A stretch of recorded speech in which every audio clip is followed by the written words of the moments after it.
Welcome to this lecture, line to line fault. This is an asymmetrical fault analysis. तो line to line fault जब होगा तो with fault impedance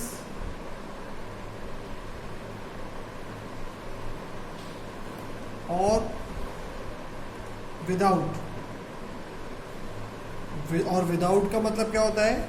without का मतलब होता है शॉर्ट सर्किट। तो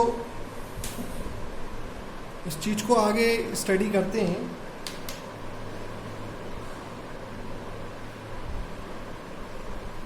इसमें let us draw the generator first.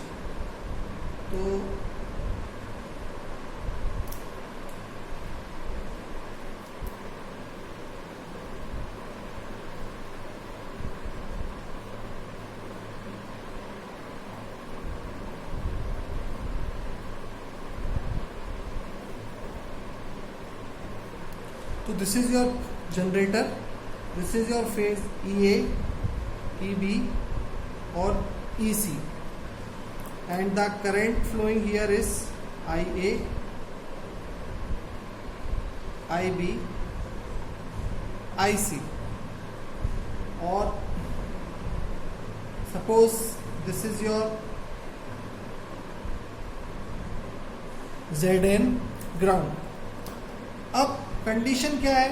Condition ये है कि लाइन टू लाइन फॉल्ट हुआ तो यहाँ पर जो वोल्टेज था वो था VA, यहाँ वोल्टेज है VB, और थोड़ा सा मैं इसको बड़ा बना लेता हूँ, थोड़ा सा इसको मैं साइज इसका बड़ा कर देता हूँ। तो ये वाला वोल्टेज है मेरा VC। अब मैंने जैसा कि आपको बताया है कि अब हमें इसको करना है लाइन टू लाइन फॉल्ट। इस जगह पर आनी है क्या? Line to line fault. Line to line fault आनी है, इसका क्या मतलब हुआ कि ये जगह शॉर्ट हो जाएगी और या तो इसका एक इम्पीडेंस होगा ZF, फॉल्ट इम्पीडेंस, तो इससे कोई करंट फ्लो होगा IF और या तो शॉर्ट हो जाएगी। तो अगर ये जगह शॉर्ट हो जाएगी स्टूडेंट्स, तो शॉर्ट होने का मतलब VB minus VC equal to 0। तो केस 1, इफ शॉर्ट सर्किट होता है तो VB minus VC equal to 0, यानी कि VB इक्वल टू VC लेके काम चलाएंगे। और केस 2 क्या है? केस 2 है कि अगर फॉल्ट इम्पीडेंस है तो VB माइनस VC होगा मेरा I फॉल्ट इंटू ZF। और ये जो I फॉल्ट है, ये वाला करंट, ये कौन सा करंट हो जाएगा? ये IB और IC था। तो पहले तो बात केस 1 की कर ली जाए। केस 1 में करंट का लॉजिक क्या बोलता है? करंट का लॉजिक क्या बोलता है? ये तो वोल्टेज का लॉजिक हो गया। करंट का लॉजिक क्या बोलता है कि IB और IC, ये शॉर्ट सर्किट है तो IB और IC, IB plus IC equal to 0 case 1 में, यानी IB equal to minus IC। ये समझ में आ रहा है साफ साफ सर्किट को देख के। और अगर ये वाला केस है, केस 2 है, तो साफ समझ में आ रहा है IB equal to IF equal to minus IC। तो ये कुछ फंडामेंटल चीज़ें हैं जो इस पूरी पिक्चर को देख के समझ में आ रही है। साथ साथ ये समझ में आ रहा है कि ये ओपन है, बस ये जगह शॉर्ट हुई थी, तो ये VA जो है होगा कुछ ना कुछ VA voltage you will have, और जो VA होगा वो EA होगा। क्यों VA EA होगा? क्योंकि IA 0 है, IA 0 है, तो IA करंट है जो आपका वो 0 है। ये भी एक बात समझ में आती है। अब हमें वो मैट्रिक्स नहीं भूलना है, दोनों मैट्रिक्स।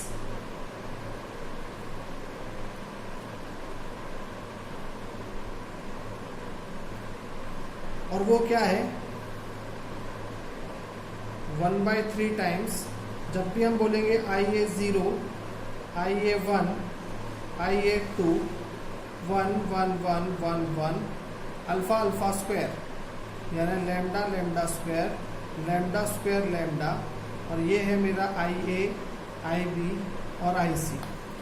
तो देखो IB plus IC equal to 0 है और IA भी 0 है, तो ये तीनों 0 हैं। इसका मतलब IA0 इक्वल टू 0 यहाँ से मिल रहा है। तो फर्स्ट पॉइंट जो हमें क्लियरली यहाँ पे मिल रहा है, फर्स्ट पॉइंट जो इस इक्वेशन में देखो ना, IA, IB, IC तीनों 0 कैसे हैं? IB, IA देखते हैं, IA तो 0 है ना, IB 0 नहीं है, IC 0 नहीं है। एक मिनट, लेकिन मैं जो कहना चाह रहा हूँ वो देखिए, IA0 equal to IA plus IB plus IC।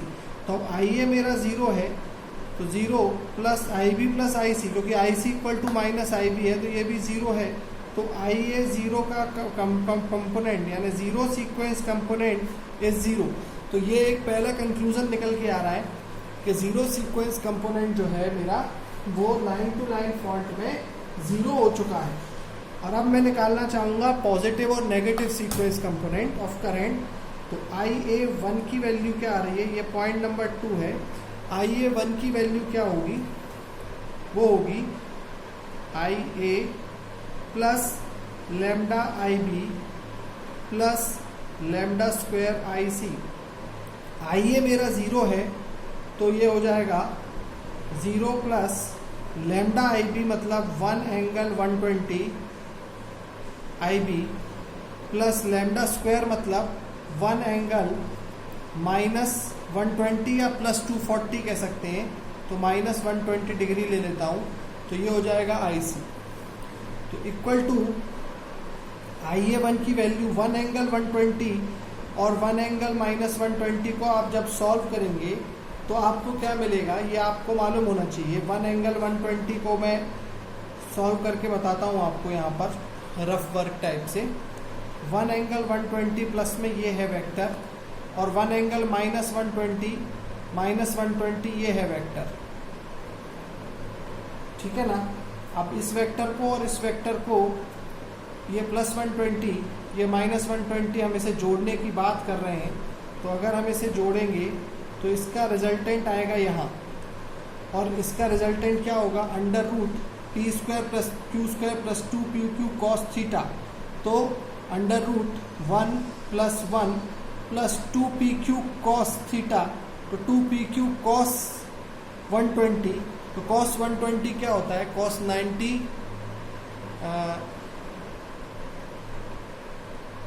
2PQ cos theta. तो ये हो जाएगा 2 इंटू 1 इंटू 1 इंटू कॉस, ये एंगल कितना हो जाएगा, ये 120 ये 120, तो ये भी 120, तो ये 120 हो जाएगा। तो 120 का मतलब क्या होता है, कॉस 120 मतलब कॉस 90 प्लस 30, यानी कि ये हो रहा है लगभग आपका sine 30। Cos 90 plus theta equal to sine theta. तो इसमें आपका हो जाएगा -1/2। तो -1/2 का क्या मतलब हुआ, 2 से 2 आपका चला गया। लेकिन मैं थोड़ा सा एक गलती कर रहा हूँ, IB और IC को तो मैंने चेंज किया ही नहीं। मैं IC को आराम से माइनस IB लिख सकता हूँ, क्योंकि IB plus IC equal to 0 होता है। तो माइनस IB को अगर मैं यहाँ से हटाऊँ तो ये चीज़ आ जाएगी माइनस, तो यहाँ आ जाएगा लैम्डा माइनस लैम्डा स्क्वायर। तो लैम्डा मतलब कहने का मतलब ये तो आपको और इजी हो गया, लैम्डा माइनस लैम्डा स्क्वायर मतलब ये हो जाएगा मेरा IB into 1 angle 120 minus 1 angle minus 120 degrees. ये मेरे को माइनस करना है स्टूडेंट्स। तो जब मैं माइनस करूँगा तो आप इसको कैलकुलेटर से भी कर सकते हैं, लेकिन मैं सिखाना भी चाहूँगा आपको 1, क्योंकि ये गेट में बहुत आता है, ऐसे नेटवर्क भी क्लियर हो जाएगा आपका। 1 एंगल 120 मतलब 1 एंगल 120 डिग्री का ये हो गया। 1 एंगल माइनस 120 ऐसा होता है, सॉरी ऐसा होता है स्टूडेंट, ऐसा। ये है मेरा 1 एंगल माइनस 120, लेकिन अगर पीछे माइनस लगा है तो इसको हम 180 डिग्री पलट देंगे तो ये ऐसा हो जाएगा। और इन दोनों का जो वेक्टर सम है वो इमेजिनरी एक्सिस पे आएगा। और जब आप इसको सॉल्व करेंगे इसको कैलकुलेटर से, अब 2pq cos थीटा लगाएंगे अंडर रूट ये तो आपको मिलेगा √3 प्लस में आ जाएगी वो वैल्यू। तो ये आपको मिल जाएगा IB into J times √3। This is my IA1। आपको बात समझ में आ गई होगी यहाँ पर। और जब मैं IA2 निकालूंगा तो -j√3 टाइम्स IB आ जाएगा, माइनस में आ जाएगा। इसका मतलब क्या हुआ कि IA0 कंपोनेंट तो मेरा 0 है और IA1 कंपोनेंट मेरा -IA2 कंपोनेंट के बराबर है। तो ये दो कंक्लूजन मेरे लिए बहुत बहुत इम्पोर्टेंट यहाँ पर होते हैं। इनका इम्पोर्टेंस इसलिए है क्योंकि मुझे अल्टीमेटली टारगेट है मेरा फॉल्ट करंट तक पहुँचना है, मुझे फॉल्ट करंट तक। तो अब मैं फॉल्ट करंट तक पहुँचूंगा अभी, लेकिन उससे पहले अभी अपन ने करंट की इक्वेशंस तो निकाल ली हैं। एक बार हम वोल्टेज इक्वेशंस के बारे में और बात करेंगे। यहाँ तक आप नोट कर लीजिएगा जितना आपने किया है। वोल्टेज इक्वेशन की बात करूं अगर मैं, तो आपने देखा कि जो मेरा VA है, सॉरी VB की जो वैल्यू होती है वो क्या होती है, वो होती है VA0 plus lambda square VA1 plus lambda VA2। ये पॉजिटिव और नेगेटिव सीक्वेंस में लिखने का तरीका होता है। और VC की वैल्यू होती है, क्या होती है VC की वैल्यू? VC की वैल्यू होती है VA0 plus lambda VA1 plus lambda square VA2। ये उसी मैट्रिक्स में से आपका सॉल्व होके आ जाएगा। और इसके बाद आप जब ये आप जानते हो कि VB minus VC equal to 0, VB equal to VC है, क्योंकि VB minus VC equal to 0 है। अगर हम इन दोनों को इक्वेट कर दें तो हमें मिलेगा VA1 इक्वल टू, आप सॉल्व करेंगे तो आपको मिलेगा VA1 इक्वल टू VA2। और आपको मालूम होना चाहिए कि VA1 की वैल्यू, ये VA1 की वैल्यू होगी EA माइनस IA1 Z1, क्योंकि ये है Z1, ये Z1 है। तो V और equal to minus IA2 Z2। VA2 हमेशा होता है माइनस IA2 Z2। तो माइनस IA2 को प्लस माइनस IA1 लिख सकते हैं हम, और ये उस तरफ चला जाएगा। तो EA equal to IA1 Z1 plus IA1 Z2।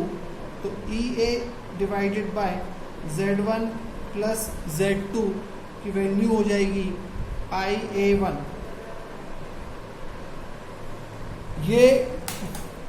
ये वो इक्वेशन है जब हम VA equal to VC, VB equal to VC assume करेंगे, क्योंकि VB और VC केस 1 में हमने एज्यूम किया है कि वो शॉर्ट थी, और ऐसी कंडीशन में हम उसके इक्विवेलेंट सर्किट ड्रॉ कर सकते हैं। ये था मेरा केस नंबर 1। लेकिन अगर हमारे पास एक और केस है लाइन टू लाइन फॉल्ट, जो कि केस नंबर 2 है मेरा। लाइन टू लाइन फॉल्ट में अगर फॉल्ट इम्पीडेंस है ZF, तो हम ये नहीं कह सकते बिल्कुल अब कि आइए अब की बार यहाँ पर एक चेंज आ जाएगा विद फॉल्ट इम्पीडेंस में, और वो होगा, क्या होगा, VA equal to VA1 equal to VA2 नहीं कहेंगे हम। अब हमारा थोड़ा सा चेंज आ रहा है ना, और वो थोड़ा सा चेंज क्या है वो अभी अपन इसको भी कर लेते हैं। यहाँ तक आप नोट कर लीजिएगा। बाकी सब चीज़ें सेम है, बस यहाँ पर एक चेंज आ रहा है कि VA1 equal to VA2 plus IA1 ZF हो जाएगा। ठीक है ना, मतलब अब की बार अगर फॉल्ट इम्पीडेंस है तो फिर आपका जो यहाँ पे आप नोट कर लें इस तरह से कि IA1 है वो हो जाएगा आपका EA divided by Z1 plus Z2 plus ZF। ये एक चीज़ मुझे दिखाई दे रही है, ये एक चीज़ की पॉसिबिलिटी है। अब यहाँ मैं आपको बताऊंगा कि जब ज़ीरो सीक्वेंस करंट नहीं है तो ना Zn की कोई ज़रूरत है और ना ही जो Zn नहीं आएगा तो 3 टाइम्स वाली टर्म्स गायब हो जाएगी, क्योंकि ज़ीरो सीक्वेंस कंपोनेंट इस क्वेश्चन में गायब है। अब हमें कुछ न्यूमेरिकल भी देखना चाहिए स्टूडेंट्स, तो मैं बुक से न्यूमेरिकल देखने की कोशिश करता हूँ। सबसे पहले तो अब इसका इक्विवेलेंट सर्किट ड्रॉ कर लेते हैं हम। ये RGPV के एग्जाम में आ सकता है आपको। तो इक्विवेलेंट सर्किट ड्रॉ कैसे करेंगे? लाइन टू लाइन फॉल्ट का, लाइन टू लाइन फॉल्ट का equivalent circuit diagram, equivalent circuit diagram of L to L fault. Equivalent circuit diagram of L to L fault ये कैसे आएगा? ये इसमें पॉजिटिव सीक्वेंस कंपोनेंट है तो पॉजिटिव जनरेटर कंपोनेंट आ गया। तो ये हो गया मेरा, यहाँ आप देख सकते हैं ये जनरेटर है, तो ये है मेरा EA, ये है मेरा Z1। उसके बाद थोड़ा सा स्पेस बनाने के लिए इसको नीचे ले लेता हूँ। उसके बाद हमें शो करना है कि EA माइनस ये करंट है IA1Z1, तो ये वाला जो वोल्टेज होगा ये होगा VA1, ठीक है, VA होगा या VA1 भी कह सकते हैं उसको, क्योंकि हमने वो ही निकाला है। और फिर हम आगे जाते हैं तो हमें मिलेगा, अब स्टूडेंट्स हमारा जो IA1 कंपोनेंट ऑफ करंट है और IA2 कंपोनेंट ऑफ करंट है वो माइनस में चाहिए हमको, है ना। IA1 equal to minus IA2 है, इसलिए हमें ब्रांच को घुमा के कनेक्ट करना पड़ेगा कि ये हमारा IA1 है और ये करंट ऐसा आ रहा है, तो ये वाला जो करंट होगा इस ब्रांच में IA2 होगा, जो कि इस डायरेक्शन में होगा, ताकि IA1 का अपोजिट IA2 यहाँ दिख सके। और ये जो वोल्टेज होगा इस और इस ग्राउंड के बीच का, ये होगा VA2। तो इस तरीके से हमें इक्वेशन भी सेटिस्फाई करनी है, जो हमने अभी इससे पहले यहाँ पर जो मैंने इरेज कर दिया, जो हमको निकालनी थी पॉजिटिव कंपोनेंट और नेगेटिव सीक्वेंस कंपोनेंट। अभी लास्ट पॉइंट में हम एक न्यूमेरिकल देखने की कोशिश करते हैं। Let's see one numerical problem. Numerical है, determine the fault current and line to line voltage of the fault when the line to line fault occurs at the terminal of the alternator described in the example 13.3। तो 13.3 कोई example है, ठीक है, वो actually example है इसके लिए आपके लाइन टू ग्राउंड फॉल्ट के लिए भी एग्जाम्पल है ये। तो ये एग्जाम्पल है अब 25 MVA 13 पॉइंट एग्जाम न्यूमेरिकल।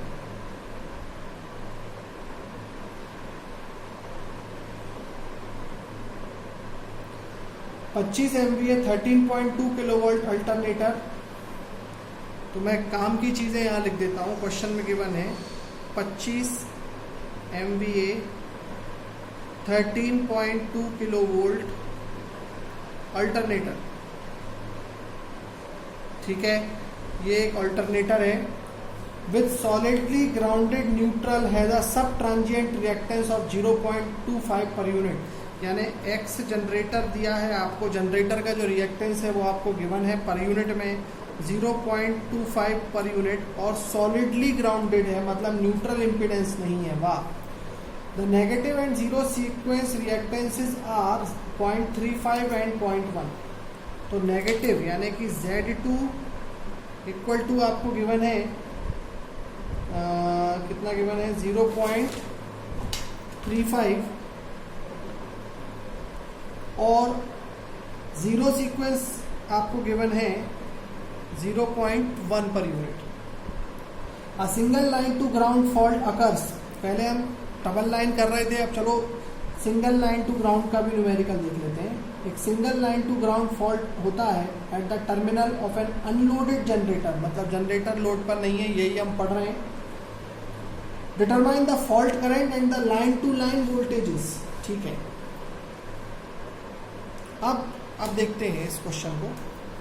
तो स्टूडेंट्स, आपने देखा ये अल्टरनेटर का जिक्र होता है इस तरह,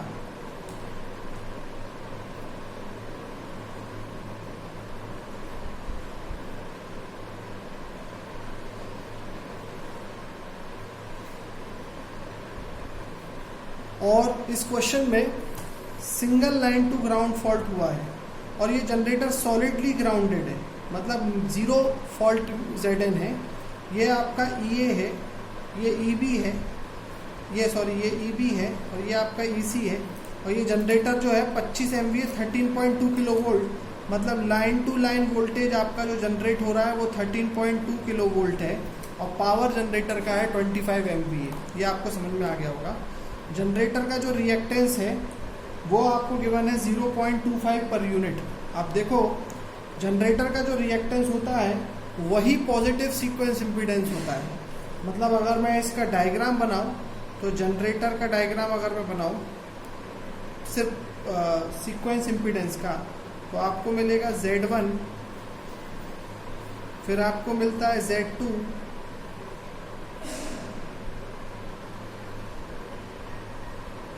फिर आपको मिलता है Z0। तो Z0 की वैल्यू 0.1 पर यूनिट, Z2 की वैल्यू 0.35 पर यूनिट और Z1 की वैल्यू आपको गिवन है कितना, XG यानी कि 0.25 पर यूनिट। और जो जनरेटर है उसको तो टोटल ये तीनों हमारे सीरीज में कनेक्टेड है। अब आप बताइए फॉल्ट करंट आपसे पूछा है, यानी ये वाला करंट IF। अब आप याद करिए जब फॉल्ट होगा तो बाकी IB और I0 0 होते हैं, IF इक्वल टू होता है IA और अल्टीमेटली IA की वैल्यू क्या होती है, IA की वैल्यू आप याद करो होती है IA1 plus IA2 plus IA0 और IA1 plus IA2 plus IA0 होती है। और IA2 जो हमारा जो पुराना जो कॉन्सेप्ट है उसके हिसाब से अगर हम देखें, तो IA बराबर 3 टाइम्स IA1 हमने निकाल लिया था। अगर आपको रटना नहीं है